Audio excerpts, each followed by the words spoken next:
I have been waiting for this week for a long time. The week that I was going to read Walking in a Witchy Wonderland from the Stay a Spell series by Juliette Cross. Can we say Isadora and Devraj Kumar? Welcome to my vlog. Maybe gonna be the best ever. Probably gonna be the most scandalous ever. Hi, my name is Bea and welcome to my channel, Mama Needs to Read Romance. Because nobody in this book is going to cry when they meet Santa.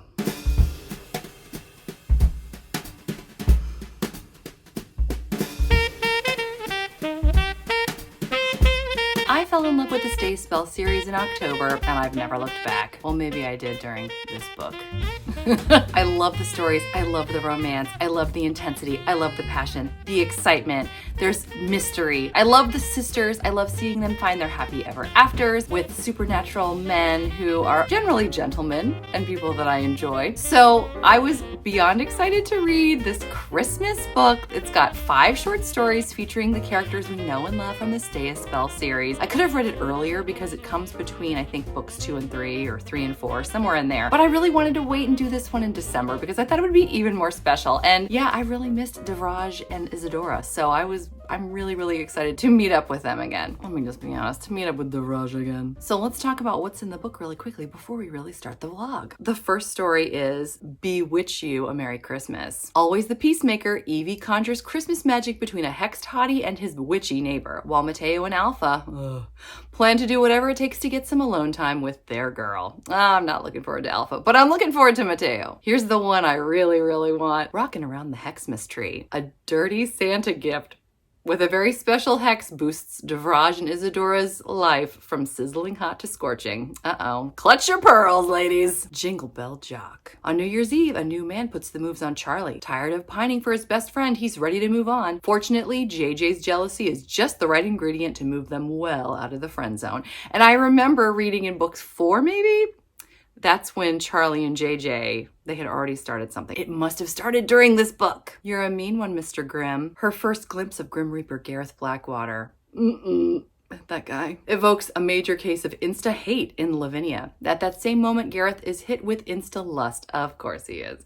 Fate is playing with them both and neither one is happy about it. Yeah, this was definitely before always practice safe hex. And Jingle Spells. Nico and Violet laugh their way through their first babysitting adventure. This sounds really cute, but laughter turns to lust. Oh, less cute.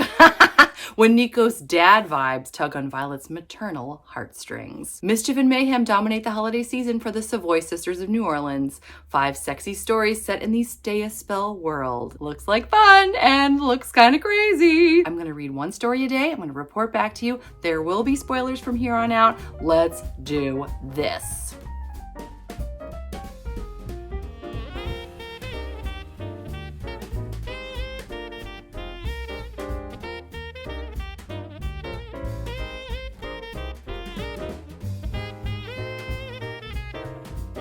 Well, I just finished the first short story, Bewitch You a Merry Christmas, with Evie and Mateo. This story is set a few months after Evie and Mateo really become a thing. So it's after the very first book. Evie and Mateo are the only ones in a relationship. Everybody else is single at this point, which was kind of fun to revisit. It's obviously during Christmas time. It's also Clara and Violet, the twins' birthday. So they are having a big karaoke party at the Cauldron after hours, or I guess they're holding it for a private party. The whole place is decked out and all the descriptions of the Christmassy decorations were really giving me those Christmas vibes. The other vibes I was getting in surplus was Evie and Mateo's chemistry, their sexual tension.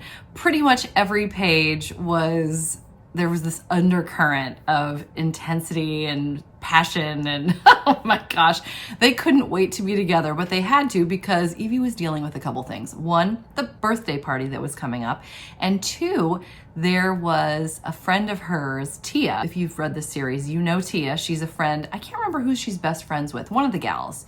It might be Clara or Isadora, I want to say. Anyway, Tia is having issues with a neighbor. She hexed him.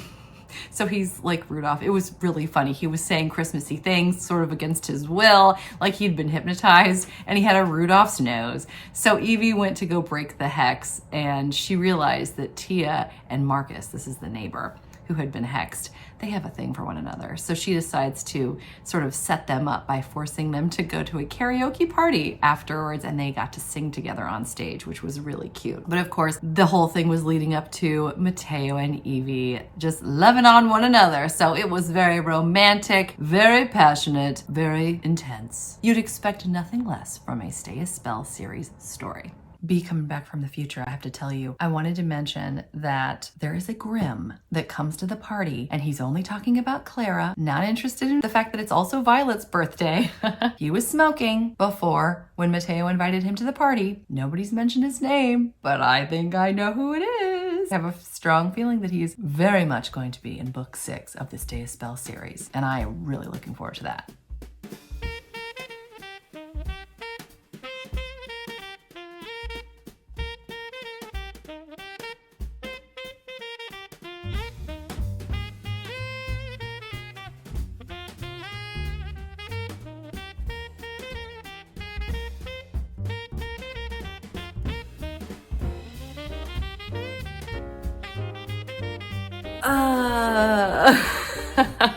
Yeah, so I just finished rocking around the Hexmas tree. So the things that I love about Devraj and Isadora, I love the quiet way that he worships her. I love their sensual, intimate touches, like he touches her hair or interlaces his fingers with hers. These quiet ways that they're so connected. And I love learning about his deep, caring heart and his protectiveness. And what I got in this story was a whole lot of cable channel after hours, if you will. Whoa! Whoa. Not at all what I was expecting. It made the first story seem downright tame. Honestly, I would never have expected that. I'm guessing that this story is going to be the most intense sexually, but don't quote me on that. I have no idea what's coming. Oh man. Let me give you a synopsis instead of just reacting to what I read. So this is another great Christmas short story. Isadora and Devraj are getting ready to go to a white elephant where they're playing games. Everybody's getting together, all the couples. Well, there's only 2 couples so far, but everybody else is getting together except for Reuben. He was not invited, and Henry Blackwater is not there either because he's not really a part of things yet. However, we do get to see him going out of his way to spend time with Clara, and you get a sense that Clara really is intrigued by him because he's the only person she's ever met who she can't read. Like, she doesn't know his emotions, and she's really, really intrigued by that. So I thought that was neat. And it's so interesting. I still think I'm glad that I read them in this order, but I've been really impressed with how many important elements of character development that have been added in this novella. It isn't something that you would just want to skip. I think if I had read it in order, that would have been good in terms of fleshing out the plots for later stories, but I do love that I've saved this for December. Anyway, back to Devraj and Isadora. They go to the Christmas party, they're playing all these games, they're doing the white elephant, and there's this gorgeous ornament. Clara made it, and it's even got a little Fred rooster inside this ornament. So of course Violet wants it because Fred is Violet's rooster. So, you know, Clara wanted Violet to have it. Violet, by the way, who is working with Nico, who loves her, and she is pushing him off. They're getting ready to open their tattoo parlor together. But yeah, they're very much in the friend zone. I'm giving away. You're probably already figuring out what's happened. Anyway, so they get the ornament home, they're decorating the tree, and all of a sudden they go crazy for one another. And this happens over and over again whenever they're in each other's presence in their home. And finally, Isadora figures out, wait a second, there is a lust potion, aka love potion, spell attached to this ornament. And Clara meant it for Violet to try to get things going with Violet and Nico. So, interestingly, at one point, Jules and Reuben are near this ornament, and sparks start flying with them. But because of the walls that they've built up, it comes out as animosity. Very interesting. When Nico and Violet do get in proximity of this ornament towards the end, you do see some sparks start to fly, but Isadora and Devraj leave by that point. And that's when I start to fall in love with the story again, because they're just being so sweet together and loving, and yeah. It was a very interesting story. I really was wondering what the Christmas gift would be that was going to heat up their love life. And when I saw that it was an ornament, I was so confused. And now it all makes sense. But wow, what a story. What a story.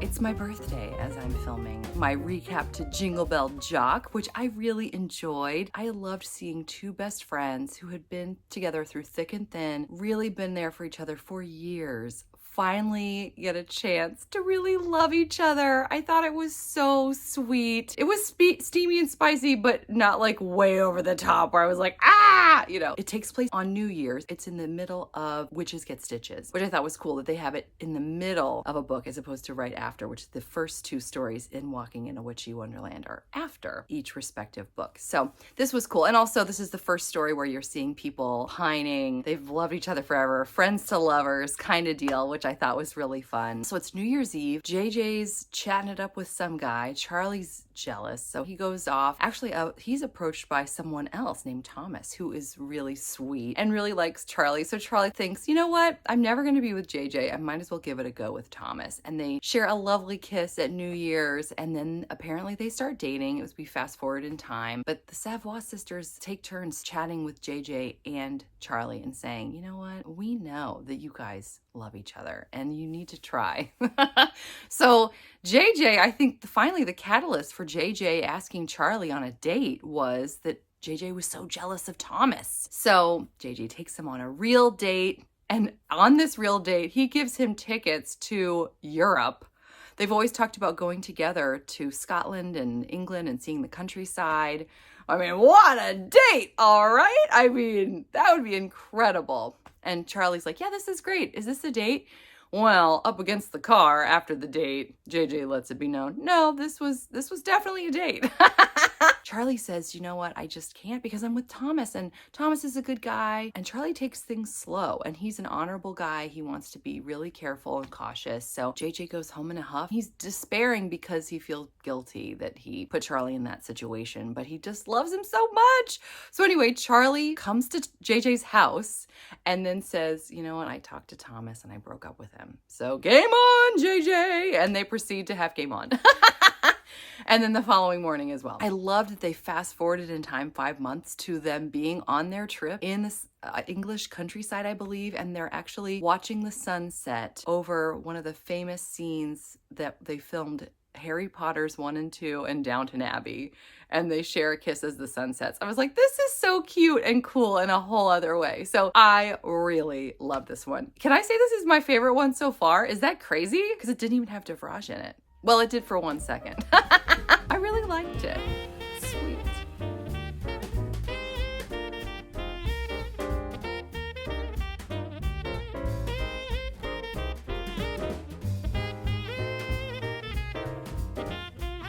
This is the damage that I did on my birthday book hunt. And I'm just showing you this as I talk about another story that takes place during Witches Get Stitches. You're a mean one, Mr. Grimm. Before I even talk about this story, I should preface it with this. In my October wrap-up, boop, boop, I made no secret of the fact that I am not a big fan of Livy. I mean, Livy's probably my least favorite sister. And then I really don't care for Gareth Blackwater at all. Just very uncomfortable with the love scenes and everything. So yeah, it's sort of an anomaly for me in terms of the Stay a Spell series. I really enjoy the series, did not enjoy that book. And with that being said, the same thing with this story. So if you love Always Practice Safe Hex, then you may not even want to listen to me talk about this story because I'm not going to be excited about this story either. So I honestly felt like this story was unnecessary. It really was a lot of the same stuff that we already know. Actually, you know what? I'm realizing now because I've read it out of order, maybe this was helpful because it gives you background before you start the book, but it really is repetitive. They cover the exact same ground in Always Practice Safe Hex. There's a competition, they're trying to compete against one another, and then they wind up on the same team. Livy is still gorgeous, and she's upset because she's intelligent, and she doesn't like that people think because she's so beautiful that she can't also be intelligent. So poor Livy. I feel for you, girl. Yeah. Anyway, and then Gareth was, the entire story, he was just thinking really lascivious things. I liked that he wanted to protect her from Richard Davis, the bad guy, who turns out to be pretty bad in Always Practice Safe Hex. I thought it was interesting that Gareth referred to Livy as a warper. Like, we know she's an influencer in terms of her witch specialty, if you will, but I wasn't certain of the term warper. I don't know if that's been discussed. I may have missed that, but I'm assuming that means that maybe she can disrupt other people's auras. I know that she definitely influences emotion, so maybe that's part of what being a warper is, or maybe is that a derogatory term for an influencer? I'm not really sure, but that's the first time I remember hearing the term warper. The thing I did find interesting, most of these stories, as I mentioned, give us a little more background, give us a little more insight into the Stay a Spell series, which I've loved. The only thing I think I learned that was brand new is all 6 sisters, because they're more powerful types of witches, they all have shields that they can put up against darker magic. So I didn't realize that they all had that capability, but it's good that they all do. At one point, Livy tries to get Claire to give her a happy spell to sort of counteract Gareth, but Gareth pushes magic out against her and totally disrupts Claire's spell. So basically they spend the entire story irritated and interested in one another. Could have done without this one, but that's just me.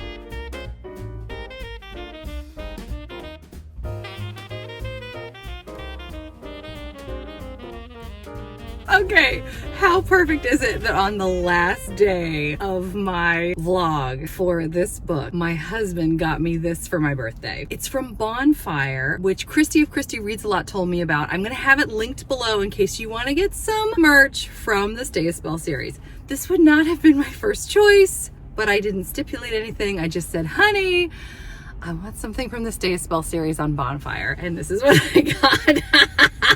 So yeah, I'm excited, but I could be more excited if it was some of the other stuff. You should go on the website and see what they've got if you're a big fan, which I assume you are if you've made it this far in the vlog.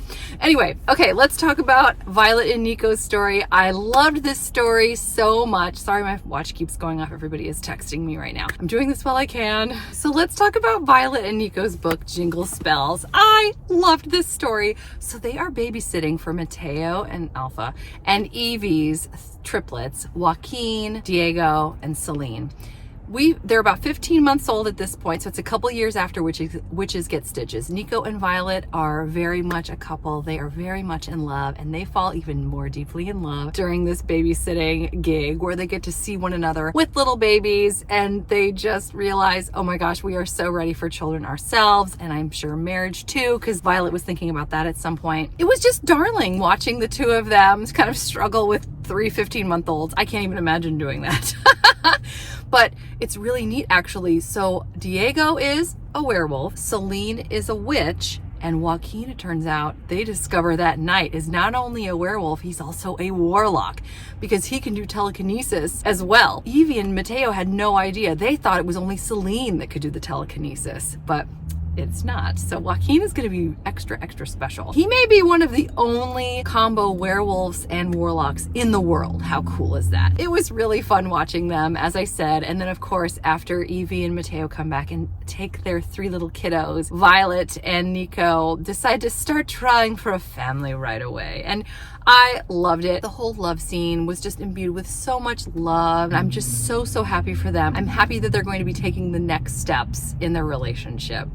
And it was fun. So I have to say, I really enjoyed that last story a lot. So I'm going to rank these 5 stories from the ones I like the most to the ones I like the least. There's no reason to do this other than why not? We're here, right?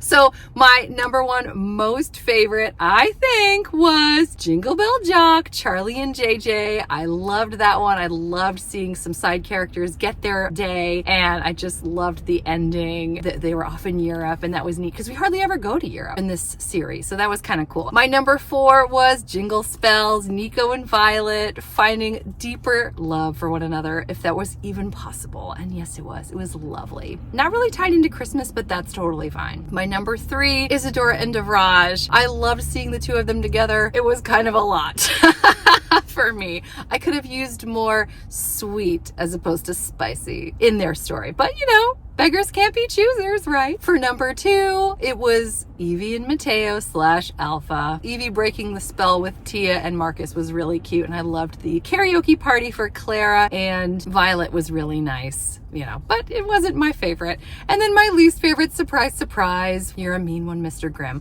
I don't even think that was tied to a holiday at all. I don't remember one mention of a holiday, but that wasn't my biggest problem. Anyway, I need to just get over it, right? I'll just get over it. I'm stopping now. If you want to see any more of my Christmassy vlogs, I have them right here. Also, if you want to subscribe, no pressure. It would be nice for my channel, at least. I hope you're doing well. I hope you're enjoying whatever it is you're reading, whether it's part of the Stay a Spell series or not. Until next time, thanks so much. Take care. Bye.